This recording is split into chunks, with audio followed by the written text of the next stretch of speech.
കേരള പ്രശസ്ത നാഗക്ഷേത്രങ്ങളിലൊന്നാണ് പാതിരാക്കുന്നത്ത് മന. 1300-ലധികം വർഷങ്ങൾക്ക് പഴക്കമുള്ള വിശ്വാസങ്ങളെ സംരക്ഷിക്കുന്ന ഒരുപാട് ചരിത്രങ്ങൾ ഇതിനുണ്ട്. അതിങ്ങനെയാണ്. ഒരിക്കൽ സന്താനഭാഗ്യമില്ലാത്ത വിഷമത്തിൽ പാതിരാക്കുന്നത്ത് മനയിലെ കാരണവർ വടക്കുന്നാഥ ക്ഷേത്രത്തിൽ ഭജനയിരിക്കാൻ പോയി.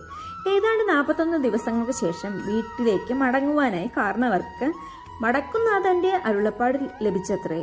വീട്ടിലെത്തിയ അദ്ദേഹത്തിന് അധികം വൈകാതെ തന്നെ തന്റെ അന്തർജനം ഗർഭിണിയാണെന്ന സന്തോഷ വാർത്തയറിഞ്ഞു. നാളുകൾക്ക് ശേഷം അവർക്ക് ഇരട്ട കുഞ്ഞുങ്ങൾ ജനിച്ചു. അതിലൊന്ന് മനുഷ്യക്കുഞ്ഞും മറ്റൊന്ന് സർപ്പക്കുഞ്ഞുമായിരുന്നു. അവർ രണ്ടുപേരും ഒരുമിച്ച് കളിച്ചും ഭക്ഷണം കഴിച്ചും ഉറങ്ങിയും തന്നെ വളർന്നു.